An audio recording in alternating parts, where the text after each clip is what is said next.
On last night's episode of Raw, we saw Seth Rollins and Cody Rhodes accept the challenge from The Rock and Roman Reigns for their tag team match at WrestleMania, and during this promo, Seth Rollins did something very interesting. As he was talking, he did this. In the bloodline. That's interesting because it's the same thing The Rock has been doing for the last couple of weeks. Is this a hint telling us that Seth Rollins is going to be the one to turn on Cody Rhodes? It would make some sense because the two had a long feud for about 6 months back into the year of 2022. It's totally possible that Seth Rollins is either jealous of Cody Rhodes or he's upset that he didn't choose the World Heavyweight Championship and he wants to screw Cody over. Whatever the case may be, I would not trust Seth Rollins if I was Cody Rhodes because this does not seem like a coincidence. Seth Rollins looked at his hand like he knew something was going down, and I love how WWE has been throwing around these types of hints and Easter eggs. It really throws us off, and it's hard to predict what's going to happen next. At first, we thought The Rock was turning on Roman. Now we think Seth is turning on Cody. Heck, there's even a chance that Seth Rollins and The Rock are working together. I don't know why, but there's a chance. Things just got even more interesting. Tell me what you think is going to happen in the comments below. Moving on, something else interesting happened on Raw. Michael Cole officially congratulated Sting on having his last match and retiring from professional wrestling. Pat McAfee then followed it up by saying that his match from the other night was awesome. This was in reference to AEW and the Revolution pay-per-view. It's looking like WWE is not afraid to mention these kinds of things now that Vince McMahon is no longer in charge. Staying on the topic of AEW, let's talk about John Cena and what he said about MJF at the premiere of the Iron Claw. He said this: "Maybe we can get you to play for the right team one day." That is a wild ass statement to make, especially to the AEW World Champion at the time. While I do think it would be really cool to see MJF in the WWE at some point in his career, I think this is just kind of crazy to say. It just shows you how loyal John Cena is to the WWE. This man is truly WWE for life. In the same interview, he mentioned that old John Cena would have never even spoken to MJF at that point. Another interesting thing to mention in that interview is that when Chris Van Vliet asked him about his favorite World Championship run, Cena's reply was his next one. I'm not sure if that's ever going to happen because of his age and his schedule, but I wouldn't mind seeing John Cena break the record and become the WWE Champion one more time. But if it's going to be a week-long title reign, then I don't really have too much interest in that. That's kind of whack. We saw it in the year of 2017, and it was ass. John Cena deserves a lot more than that. Then again, Roman Reigns and Logan Paul proved that it's more acceptable to be a part-timer nowadays versus the past. They still get heat, but it's not as bad as Brock Lesnar during his Universal Championship title run. Do you think John Cena is going to win one more WWE Championship? Let me know in the comments below. John Cena also revealed that he was going to turn heel during the feud with The Rock for WrestleMania 28. They had a whole new song that was prepared, a bunch of new gear, 7 new singlets, low-cut singlets with a boxing-type robe, and he was ready to go. But in the end, he thought it was a bad idea. And I don't know how to feel about that, especially with the singlets. That's just weird. But the song that was leaked was pretty fire. I still think he should have turned heel. However, whatever idea they thought they were cooking does not sound too good. Maybe it was a better idea that it did not end up happening.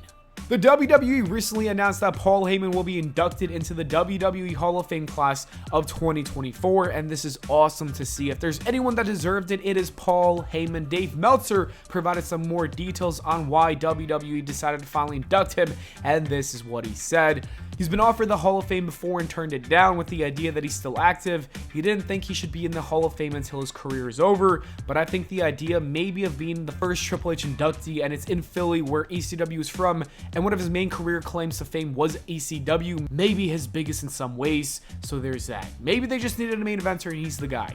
I totally understand turning down the Hall of Fame if you're still active. However, I always got the vibe that was only for in-ring competitors. I don't think too much about it when it comes to managers or announcers or whatever the case may be. However, there's even Hall of Fame wrestlers who are still in the ring nowadays, like Rey Mysterio or Edge. The days of staying completely retired are gone. This is great for Heyman, and I can't wait to see him officially inducted before WrestleMania 40. In other news, Bianca Belair was recently asked in an interview with Gorilla Position if she wanted Sasha Banks back in the WWE, and Bianca basically said that they created magic at WrestleMania 37 and she would love to do it again. I'm with Bianca. I want to see Bianca Belair and Sasha Banks one more time. I'd love to see Sasha Banks back in the WWE. But as we know, Mercedes is most likely ending up in AEW. She's going to most likely debut next week on Dynamite. And now let's talk about Monday Night Raw. The show kicked off with the Cody Rhodes and Seth Rollins promo that I mentioned earlier. This was great aside from the diarrhea Dwayne part. I can't lie, that line was ass. I don't really know who let Seth Rollins go out there and say that, but shame on you. This is suffering succotage bad. Aside from that, this was really good. I can't wait to see Rhodes and Rollins on SmackDown later this week because The Rock and Roman will also be there. It's going to be crazy. It's going to be electric. After that, we got Dominic Mysterio taking on Gunther in a singles match, and this was actually really good. But it's Gunther, you know, we know he's always going to give us a good match. What else do we expect? This man gave Dom the best match of his career, and I really liked how Mysterio was not afraid of Gunther either. He came in chopping Gunther himself, but he still lost in the end. Becky Lynch battled Nia Jax in a singles match. This would come to an end though after Liv Morgan attacked Nia Jax, causing a disqualification finish. I don't know what WWE is thinking, but I don't want to see a fatal 4-way match for the Women's World Championship. I want to see Becky Lynch and Rhea Ripley in a one-on-one singles match. This does not need Liv or Nia. With that being said, I can't see WWE booking this mess of a situation for no reason. I think it's going to lead to a match that I don't want to see, which is a fatal 4-way. Andrade made his WWE RAW in-ring match return against Apollo Crews, and I totally forgot about Apollo Crews until last night. Anyways, I think he's a good talent. I don't understand why WWE does not use him. His gimmick in 2021 was pretty good, so I don't know why they dropped the ball with that. Anyways, this was a short and quick match. Andrade won, and it's looking like the Judgment Day is trying to recruit him. I don't think that is going to happen. I could see this leading to a match between Andrade and Dom in the near future. That should be a great match. Staying on the topic of the Judgment Day, they took on Imperium in a tag team match, and this was great wrestling. Balor and Priest won the match, but Kaiser and Giovanni had a good showing. Adam Pearce then announced a gauntlet match next week to determine Gunther's #1 contender, and that sounds like it's going to be amazing. It's probably going to be an hour, maybe more. I'm hoping that Chad Gable comes out victorious. I wouldn't be upset if Sami Zayn did end up winning, though. I like both options, but I do prefer Chad Gable just a little bit more. And now let's talk about Sami Zayn's match with Ivar from last night. The match was a lot of fun, and it ended with Sami Zayn winning. And after coming out victorious, Sami was attacked by Bronson Reed. This is just another segment to hype up next week's gauntlet match. It should be good. And finally, the main event saw Jey Uso take on Drew McIntyre in a singles match.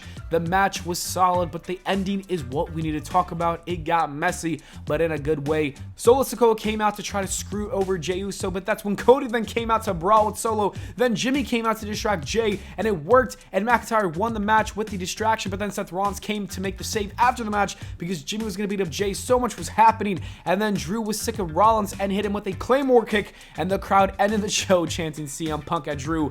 This was chaotic Attitude Era type of stuff. It was good stuff nonetheless. All the stories are connected, and I love that. It feels like everything is important, and you gotta watch everything on Raw and SmackDown. This was a lot of fun. It was a great episode of Raw, and next week looks even better. Anyways, that is it for the video, guys. Thank you so much for watching. I hope y'all enjoyed. If you did, please make sure to leave a like and subscribe for more, and I'll see you all in the next video.